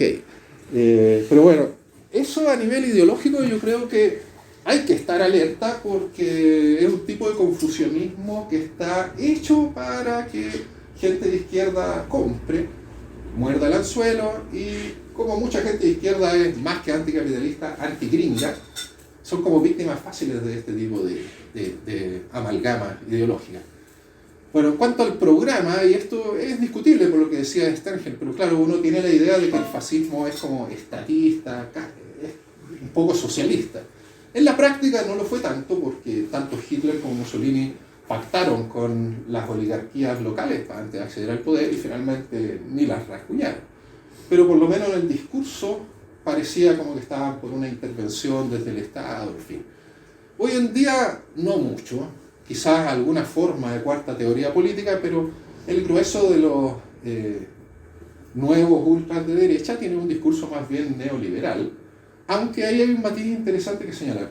El Frente Nacional de Francia, por ejemplo, y por eso tiene tanto voto obrero, o incluso el discurso de Trump, que le conquista el apoyo del proletariado más blanco, más precario, es como por lo menos discursivamente proteccionista. Y se habla entonces de chauvinismo del bienestar. El Frente Nacional francés como que dice que quiere mantener el estado de bienestar, pero para los franceses, no para los demás. Y eso es interesante porque ahí, claro, hay una diferencia importante. En cuanto a organización, el fascismo clásico aporta esta realidad del partido milicia. Y ahí hay un factor importante a considerar, es que tanto en Italia como en Alemania, gran parte de la base del fascismo o del nazismo eran los desmovilizados de la guerra. Alfred Doblin, que es un literato cercano, como anarcosocialista alemán de esos tiempos, tiene una novela en 4 partes muy buena que se llama Noviembre de 1918, es sobre el fracaso de la Revolución Alemana. El último capítulo es sobre Rosa Luxemburgo, de hecho, el último libro. Y ahí en una parte dice que la guerra formó un nuevo tipo de personas en ese contexto, que eran como unos hombres lobos, que son los que después fueron las bases del escuadrismo, de los cuerpos libres que aplastaron, digamos, la insurrección espartaquista, y que después fueron como la tropa y la fuerza callejera y militar del fascismo. Eso hoy en día pareciera que no existe, aunque hay que ver, digamos, en Ucrania sí existe, digamos, el batallón Azov, que ahora es un regimiento. Por cierto, va a ir a Chile, está diciendo un encargado de relaciones públicas o algo así de Ucrania, que es del regimiento Azov, es decir, neonazi declarado, y lo va a recibir Boric. Interesante. Pero bueno, en términos de organización se ha estudiado mucho que la nueva extrema derecha se organiza más bien por las redes sociales. 4chan, bien analizado por Stefanoni, Steve Bannon, que es uno de los cerebros de esta como internacional reaccionaria que hay ahora, le dio una entrevista el año pasado donde decía que para ellos Bolsonaro era un héroe y que entre otras cosas decía, todos nosotros aprendimos mucho de cómo Bolsonaro y los suyos ocupaban Facebook. Dice, de una manera bastante precaria, sin gran financiamiento, entendían cómo detectar y generar tendencias en Facebook. Dice, y aprendimos mucho de eso, pero claro, ellos lo llevaron a un nivel más profesional, no sé, y está ese aspecto, digamos, un fascismo como virtual que se expresa en las redes, los fans de Milei. No doy por resuelto el tema si Milei es o no una forma de fascismo, creo que lo podemos discutir, pero está claro que se sabe manejar precisamente en ese plan. Pero claro, también están estas otras formas más postmodernas de partido milicia, Azov claramente lo es. También están los Proud Boys de Estados Unidos, como las patotas callejeras organizadas que apoyaban a Trump y que mostraron, no son solo ellos, son varios grupos gringos. Y bueno, cuando fue el asalto al Capitolio demostraron, digamos, que tenían un poder de disrupción bastante grande. En Chile se expresó un grupo callejero que analizó un patrio caos que se llama La Vanguardia. Después, curiosamente, como que murió y dio paso a otro que es muy chistoso, era un pinochetista de Barra Brava, era de Colo Colo, la de Garra Blanca, Colo-Colo tenía que ser, que una vez incluso mató a otro hincha, estuvo preso, pero después como que libró, se fue a Estados Unidos, visitó a Pinochet cuando estuvo detenido en Londres, es trampista, pero va a morir, y volvió a Chile y organizó un grupo que se llama Patriot Team. Lo quise ver en el nombre original, porque es bien pelotudo, digamos. Patriot Team de Chile. Después se cambiaron, alguien le debe haber dicho que ahora se llaman Team Patriota. Y ellos se han dedicado, no es como la vanguardia salía a pegar, ellos no, y han dicho, nosotros no nos vamos a defender, pero se han dedicado por sobre todo a apretar, a escrachar a políticos de derecha cuando consideran que están como traicionando al pueblo de derecha, van y le hacen como unos escraches y les tienen bastante miedo porque son súper molestos, pero es una estrategia callejera bien diferente que la vanguardia, y diría que ha sido más efectiva porque la vanguardia quedó súper desacreditada, algunos de sus líderes tuvieron líos judiciales, y en cambio este personaje que le llaman Pancho Malo, sí, incluso no ha tenido ninguno de esos problemas y ha tenido una alta efectividad. El contexto, y creo que esta es la diferencia más importante que podría hacernos entender incluso que esto que estamos ahora quizás no es fascismo en el sentido tradicional, y es que claro, el fascismo original por sobre todo es un recurso, una reacción frente a la amenaza de la revolución social, del primer asalto, digamos, revolución en México, revoluciones obreras o campesinas, descolonización, pero había amenaza de revoluciones importantes y el fascismo combatía eso.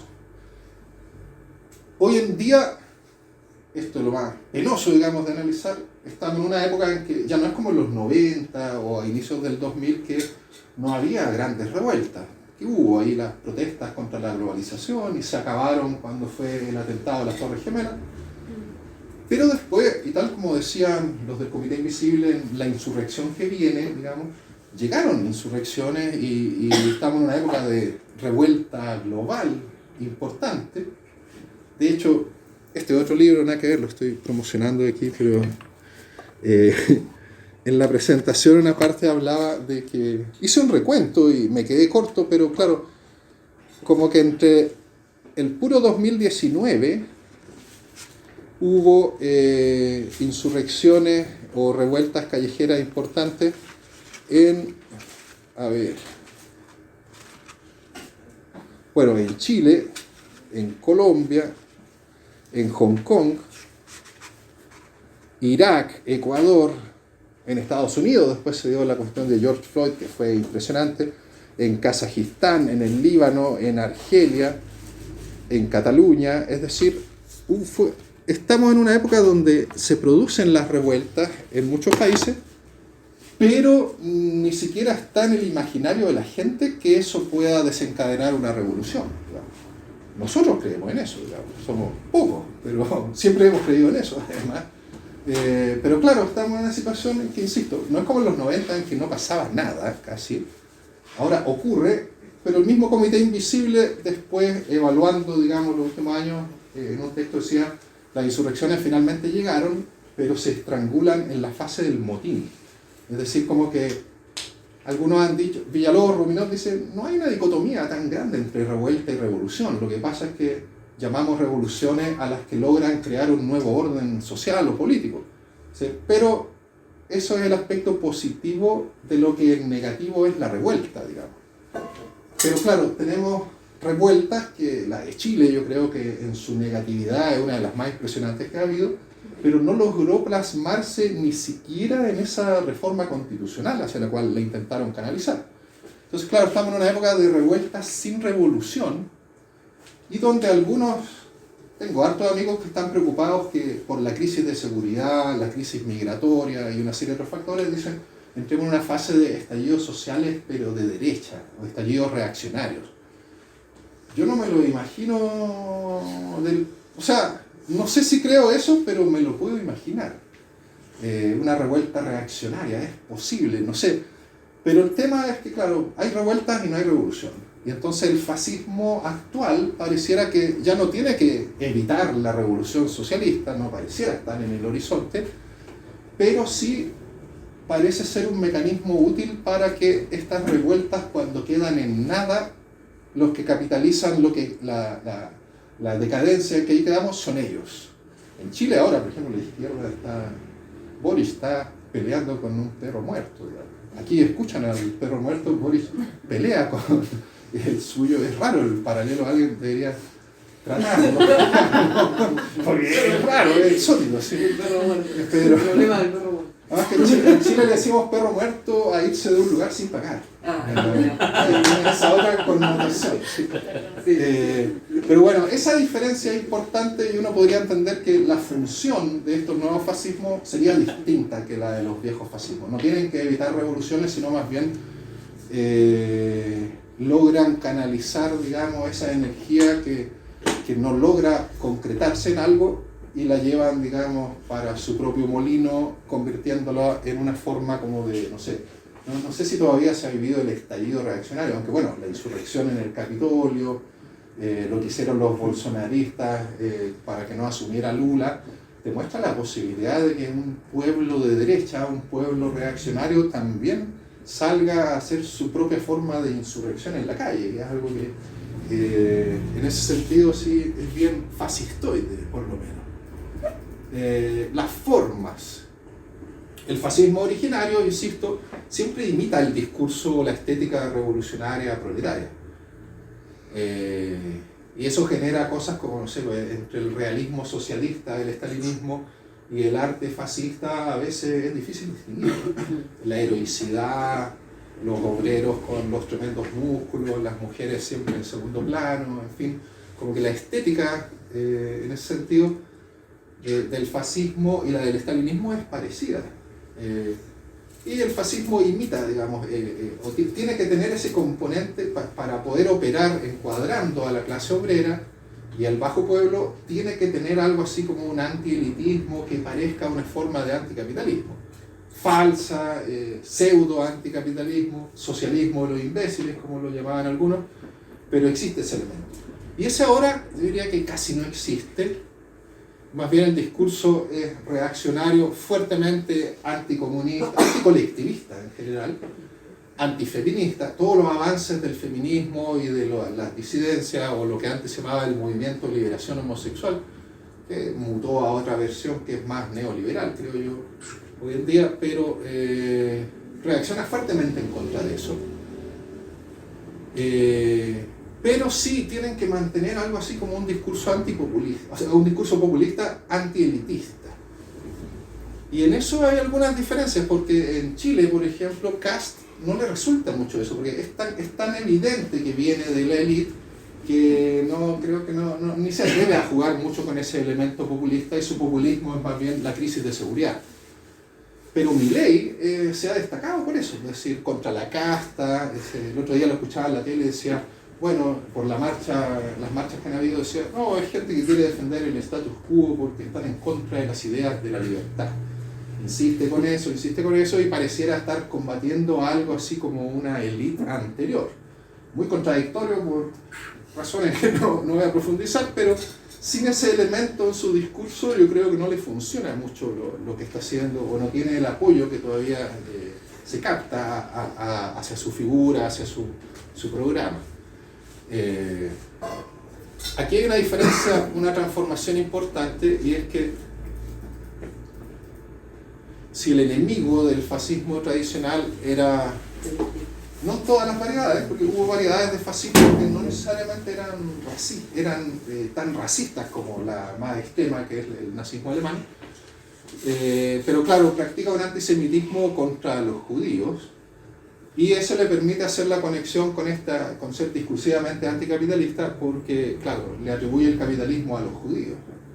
Y es lamentable, pero yo conozco gente de izquierda y de ultraizquierda que no es necesario darle mucha cuerda para que terminen en la misma. Como ahora hay que oponerse a lo que está haciendo Israel en Gaza, no falta el que se pasa de inmediato y empieza a odiar a los judíos en sí mismo.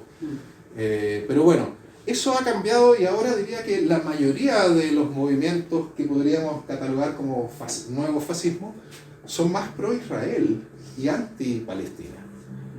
Hay excepciones, pero incluso, no sé, el conflicto de Rusia-Ucrania también dividió a la nueva extrema derecha. Los nazis más puros prefieren apoyar el regimiento Azov, pero en Chile, por lo menos, las formaciones que podemos considerar, la revista Ciudad de los Césares, el movimiento social patriota, apoyan a Rusia y adoran a Putin. Es una cuestión evidente. Entonces, claro, puede que los fascistas también se conflictúen entre sí, porque no son un solo bloque. Y aquí el desplazamiento es interesante. Carmi, mi amigo filósofo, me enseñó, yo no tenía idea, dice, pero es que los semitas no son solo los judíos, dice. Los pueblos semitas o semíticos, no sé qué es lo correcto, dice, incluye a los árabes, y en ese sentido, dice, si el antisemitismo es una máquina racial, digamos, que permite generar una guerra contra ciertos pueblos, dice, la diferencia es que ahora se desplazó, ya no es el judío el enemigo, porque el judío es el semita más occidental, dice, sino que son los otros, los semitas vistos como bárbaros, que ahora serían por excelencia los palestinos. Y ahí se dan entonces reconfiguraciones curiosas, porque los mismos fachos gringos de los Proud Boys y otros que hace unos años se juntaron en un pueblo, Charlottesville, mataron por atropello a una manifestante antifascista, y ahí gritaban, marchaban con antorchas, gritando, los judíos no nos van a reemplazar, con esta teoría del gran reemplazo, de que la migración pretende quitarle los puestos de trabajo a la clase obrera blanca. Y pasaron de decir los judíos no nos van a reemplazar a ahora colaborar con patotas sionistas pegándole a los estudiantes que están tomándose universidades en solidaridad con Palestina. Sin ningún asco, sin ningún problema, digamos.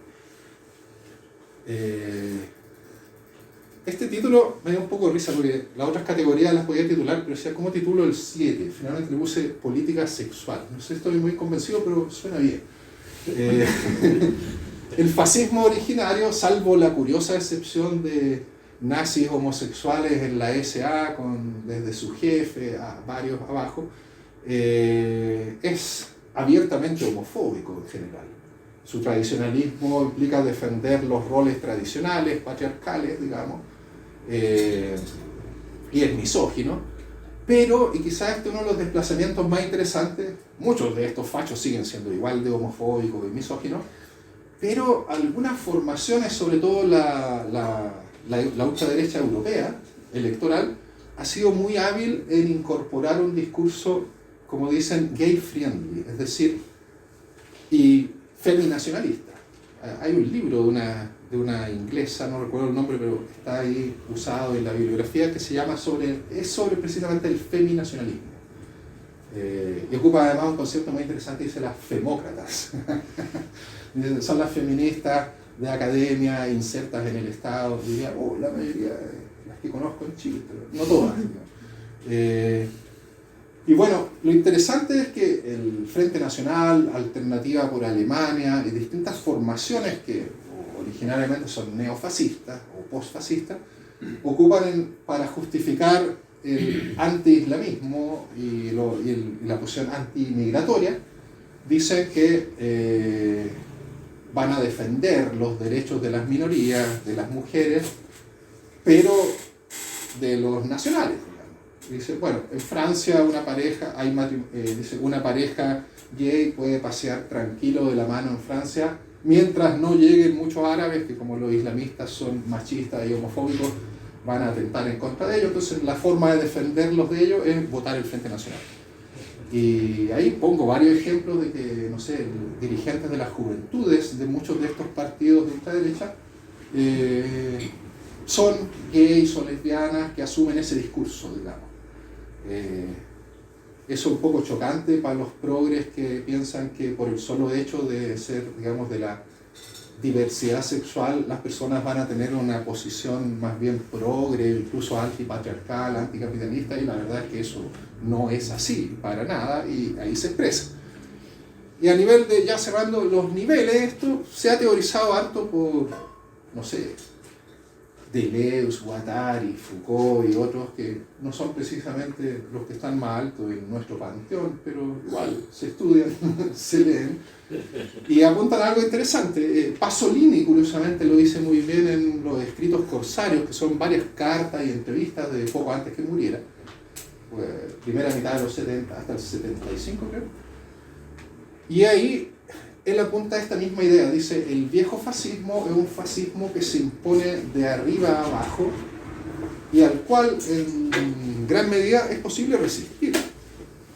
Es posible, el fascismo puede tener, digamos, dominado el país, puede tener campos de concentración, puede haber causado muchas víctimas en tu propio entorno, pero dicen el viejo fascismo no logra dominar las mentes de todas las personas y genera resistencia en contra, genera una oposición.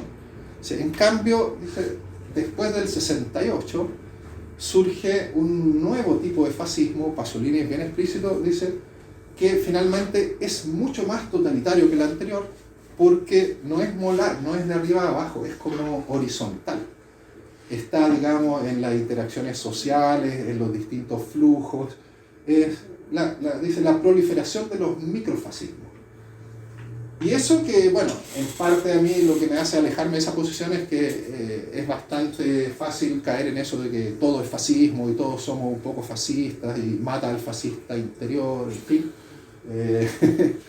En Chile incluso comentaba en La Caldera algo que lo cito por ahí en una parte que me impresionó mucho. Cuando Boric recién había ganado la elección y pese a que muchos lo odiaban por su rol durante el estallido, el miedo a Kast hizo que la gente no solo perdonara a Boric, sino que le terminaran casi rindiendo culto. Hubo una muy molesta Boric manía, que no sé, Boric fue a comer un churrasco en la terraza en Plaza Italia y todos sus fans, como decían fans más que otra cosa, decían: ay, el presidente bajonea, el concepto, no sé si se ocupa acá del bajón, el presidente bajonea en la terraza, como todos sacándole fotos, y decían: tiene la mejor mayonesa casera y el chop es muy refrescante. Y claro, había un culto a Boric que decía: ¿cómo llegamos a esto? Si no supone a todos les caía tan mal. Ahora más bien guarda el silencio, pero la cosa es que vi un tuiteo que decía: tal como existen los micromachismos y es importante combatirlos de raíz, también existen los microfascismos. O sea, y el principal microfascismo ahora es criticar al gobierno del presidente Boric. Sí, no sé, pero llegando a ese extremo era como, en fin, no sé, eso es lo que me da como nervio de estas categorías, pero entiendo perfectamente a qué se refiere, digamos. El fascismo clásico es muy costoso en términos económicos, represivos, políticos.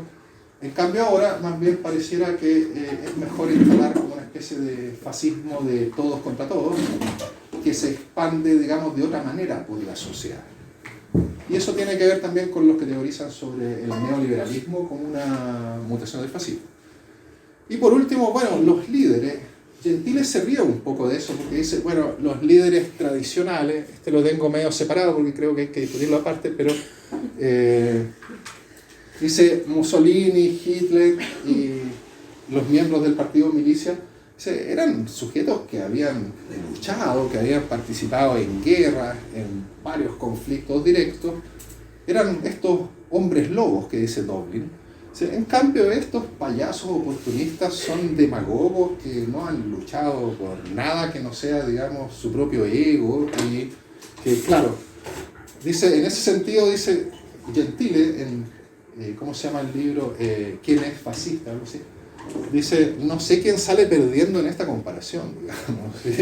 Comparar a estos con estos otros, o a estos que por último, digamos, pertenecen a una especie de fascismo más heroico, digamos, que estos otros que son más bien aparatos publicitarios. Pero lo que subsiste es la necesidad de un líder, que yo creo que hay, no sé, no soy psicólogo, pero creo que gran parte del fascismo, y se ha estudiado y menciona ahí varios autores, entre ellos Reich, Bataille, insisten mucho en los aspectos psicológicos que hacen que la gente apoye el fascismo. Reich es muy claro, dice, la izquierda siempre pensó que el fascismo se lo imponían a la gente y no se da cuenta que hay un momento en que la gente desea el fascismo. Y ahí está la figura, digamos, de el padre protector, el que te va a ordenar en tiempos de crisis, no sé. Y esa necesidad de un líder más o menos absoluto se mantiene, pero la naturaleza de los líderes, digamos, que ha cambiado bastante. Y bueno, con eso sí cierro lo del estalinismo, ya es otra discusión, digamos. Algunos anarquistas y comunistas disidentes, sobre todo al ver las formas de actuación policial del estalinismo, no vacilaron en decir, bueno, esto es el fascismo rojo. No se distingue mucho ni estéticamente ni en sus formas de actuación, pero muchos dicen, no es que sean lo mismo, pero surgen más o menos al mismo tiempo y cumplen funciones similares en contextos diferentes. Es toda una discusión y claro, yo no la equiparo, pero sí, pero no me extraña la similitud que pueda haber. Y eso es algo que, bueno, a los izquierdistas más tradicionales los horroriza mucho porque, no sé, adoraron la Unión Soviética hasta que se acabó, no se atrevían a criticarla antes de eso. La criticaron mucho cuando ya no existía, cuestión que no sirve de mucho. Y claro, a Putin también, en Chile, mucha izquierda apoya a Putin cuando dice, ¿no te parece que su régimen es bastante fascistoide? Dicen, no, los fascistas son los ucronazis, él está desnazificando Ucrania. Yo creo que la sola idea de decir vamos a invadir un país para desnazificarlo me parece bastante fascista en sí misma. Pero allá los antifas más simples se lo compran, le creen. Entonces odiarían ver los nombres de Stalin y de Putin puestos junto con el resto del elenco, pero yo insisto en que me parece que hay elementos de conexión importantes. Bueno, hasta ahí lo dejo para que podamos conversar. Me callo.